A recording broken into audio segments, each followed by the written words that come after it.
ஏடிஎம்கே விட்டுருங்க, அது ஆல்ரெடி காலை நக்கிருச்சு. இப்ப அடுத்து இவரை வந்து குனியை வச்சு காலை நக்க வைக்கிறதுக்கான வேலையை பாக்குறாங்க. அதுக்கு இவர் உடன்பட்டு தான் போறாரு. இப்ப நான் அவரை வந்து திரையில ரசிப்பேன், ஆனா வந்து தலையில வந்து நான் அவரை வந்து பின்பற்ற மாட்டேன். பிஜேபி கிட்ட போற மாதிரி இருந்தா யாரும் ஏத்துக்க மாட்டாங்க, மக்கள் ஏத்துக்க மாட்டாங்க.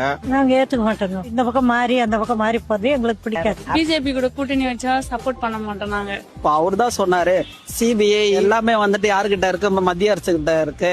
அப்ப மட்டும் அந்த சிபிஐ வந்து நல்லவங்க இல்ல, இப்ப மட்டும் நல்லவங்களா? அவங்களுக்கு தேவைன்னா நல்லவங்க, தேவைன்னா கெட்டவங்க. தளபதி விஜய் வந்து பிஜேபி கூட சேர்ந்திருந்தாலும் சரி, இல்ல ஏடிஎம் கூட சேர்ந்தாலும் சரி, கண்டிப்பா உண்மையான மக்கள் வந்து அவங்க ஓட்டே போட மாட்டாங்க. அதிமுக ஆட்சியில வந்து காவல்துறையை ஒரு ஏவல் துறையா பயன்படுத்தி 13 உயிர்களை வந்து குடித்த பொழுது இதே சிபிஐ ஏன் உடனே நடவடிக்கை எடுக்கல? இதே உச்சநீதிமன்றம் ஏன் உடனே பதில் கொடுக்கல? அப்ப ஒன்றிய அரசின் மூலமா களமிறக்கப்பட்டவர் தான் விஜய். குஷி ஆனந்த் இப்ப வெளியே வராரு பாருங்க. அப்ப இதுல இருந்து என்ன தெரியுது, அங்க வந்து கிரீன் சிக்னல் வந்துச்சு.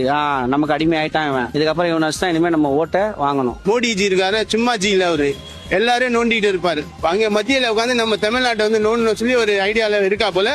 பிஜேபி எங்க சேர்ந்தோ அவங்க டோட்டல் 0 தான்.